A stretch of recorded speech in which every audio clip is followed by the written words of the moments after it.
Hello বন্ধুরা, তোমরা কেমন আছো? আশা করি সবাই আছো ভালো। তো আমিও ভালো আছি। এখন যাচ্ছি লাউ শাক কাটতে। আসো দেখো আমাদের তো জমির লাউ দেখো শাক। আমরা এখন লাউ শাক তুলতে যাচ্ছি। দেখো আশেপাশে কত সুন্দর ভিউটা। দেখো দেখো কত সুন্দর এখানে ফুল উঠেছে। দেখো, তো অবশ্যই লাইক করে দিও। তো এই ফুলটার নাম কি অবশ্যই কমেন্ট করে জানিও।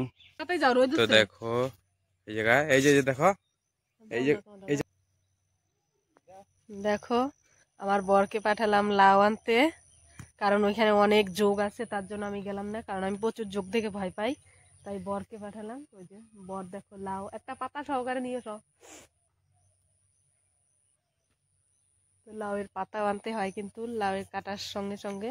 তো লাউয়ের ডোগা আনতে আসছিলাম, দেখি ডোগা নাই, তো তার জন্য লাউ নিয়ে আসলাম। এই দেখো আমাদের জমির লাউ, একদম টাটকা। কে কে খাবে চলে এসো মাছ দিয়ে। চলো। আর ছেলে গেল পাই বেটে। এখন যাচ্ছি, এখন যে লাউ কেটে একদম ডালে দিয়ে দিব। তো ভিডিওটা অবশ্যই লাইক করো, শেয়ার করো, কমেন্ট করো, সাবস্ক্রাইব করে দিও। টাটা। ওই দেখো জেঠি এখানে কি বলতে